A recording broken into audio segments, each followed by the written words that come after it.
Manchester City really in imperious form at this point in the season. And unlike other seasons where you could tell that they were laboring towards the end of the campaign, they look fresher than ever. They look more refreshed. They don't look like they are even exerting themselves. Look, they knew what was at stake before they took to the field. Arsenal had already won, so they knew that a win was absolutely necessary at home to Wolves.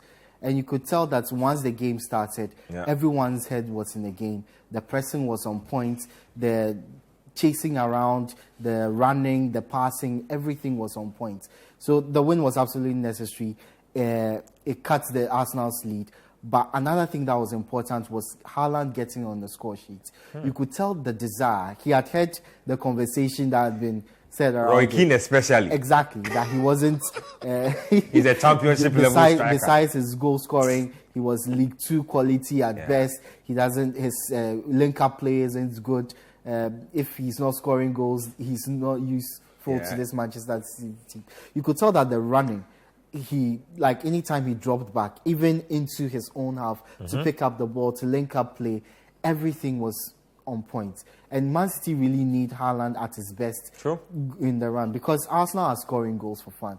They are hardly conceding. Everything is going well for them. City need to be perfect. And you could tell that when he was taking off after 4 goals, he was so upset with Pep Guardiola. How do you even get upset after being taken off? He was so angry. He didn't want to go off. No, he's seen that Cole Palmer and Co are trying to test him. So he needs to be able to put that away. When you have a striker who scores 4 goals and is desperate for more, desperate to break records, I think that's the best thing for any coach. First half hat-trick. First half hat-trick. He could have got a couple more in that game. Were not for some. That's why he was really upset. Because why are you taking me off? There's no Champions League to play. There's nothing to play. We are resting 6-7 days. Yeah. I mean, why are you taking me off? So, I don't know who you think the key figures in this City setup are aside Haaland, but who else will be key to this title run that perhaps we typically are not looking at? Look, Rodri was brilliant in this game, but we all know about Rodri. One player who has really stepped up in the last few weeks is Vardiol. Look, at the start of the season, I wasn't too convinced because he wasn't getting into the team. When he played, he didn't stand out. I think in the last few weeks, he's really stepped up as a leader for Manchester City. He's probably one of the first... Playing in an unfamiliar role too. Typically would want to play at centre-back, but he's been shunted out to left-back. And he's relishing the chance to move forward, bomb forward, and join the attack. In this game, he could have got a couple of assists, but for better finishing from Man City. But even then, he's going forward, getting into very good positions. He's not leaving his defensive work behind.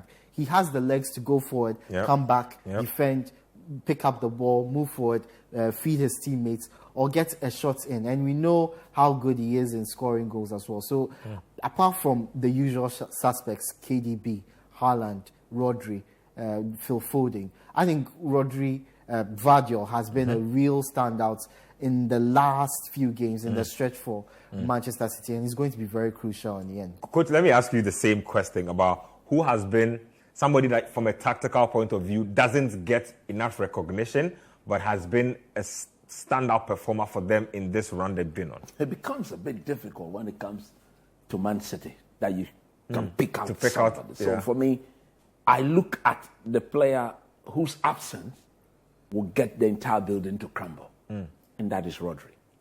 He came third in the Football Writers Player of the Year award voting. All the games they virtually lost this season in the league were games he didn't play.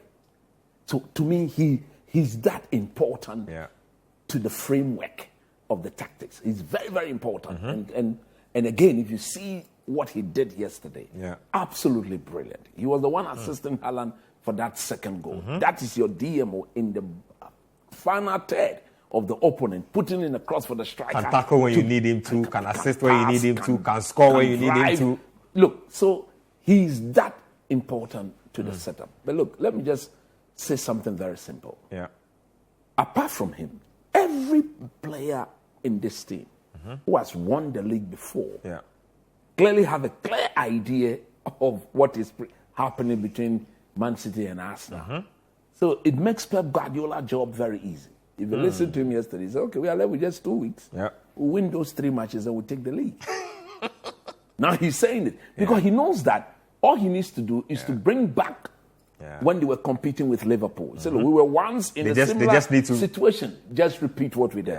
How did we handle it? And you know what's crazy? I'm just thinking about it when, I think it was in December or November, they lost a certain game and there was a lot of doubt about their ability. And he then just said told them. He said that, you know what? And he doesn't do that a lot. He said, we will win the league. And at that time, they were not even second on the table. Yes. He said, we will win the league. And he said it very emphatically. Exactly. It is playing out exactly like that. So they understand. And they will handle it with ease. They know that all they need to do is to match whatever Arsenal does. Yeah. So if Arsenal win, they will win. If Arsenal lose, they can afford to lose. If Arsenal draw, they can afford to draw because they have a game extra yet to be played that Arsenal don't have. And I think that is why they will win the league. Yeah. And like I said, personally, I didn't want them to win it. Well, I don't want them to then you must go to the mountaintop with the Arsenal fans. They themselves cannot pray for themselves. I should go and pray for them. Crucial. Next week is going to be crucial. Arsenal face United, City face Fulham, and then midweek against Tottenham. I think the league could be won. I think Manchester United in their current state, they don't have any centre back. The only fit centre back they have is Johnny Evans. If United finds a way of beating Crystal Palace tomorrow, and they sense that they could get Europa League football through the league, Arsenal in trouble. Arsenal in big trouble. Well, let me tell you about my favorite player for Man City this season. I think it's been John Stones for me. And I've just loved how versatile he's been. One moment playing at centre back, the next moment slots into the midfield. And he looks very at home when he gets into the midfield. There have been times where he's literally carried the ball. Yeah. He's at the edge of the box and he's asking for a pass to actually take a shot. I remember the game against Liverpool. I completely loved that corner kick sequence where they did the holding of the decoy. Somebody blocked. He's been such a brilliant player for Manchester. I think Pep Guardiola is what he looks at John Stones and he loves to play with a guy like that because he literally understands every instruction. He can execute everything you want him to do. Pep is more demanding on technicality. Yeah. Anybody who's gone through the Barcelona way. He said it about. Yes. He said it very diplomatically about Calvin Phillips, about how he lacked the technical and tactical awareness that they needed to function at Manchester City. I listened to him talk about Sergio Busquets. He said he's the best DM in his view to have ever played the game. Sergio Busquets, very possible, reads the game with his mind. He's an opponent's nightmare, especially if you are trying to take the ball off him.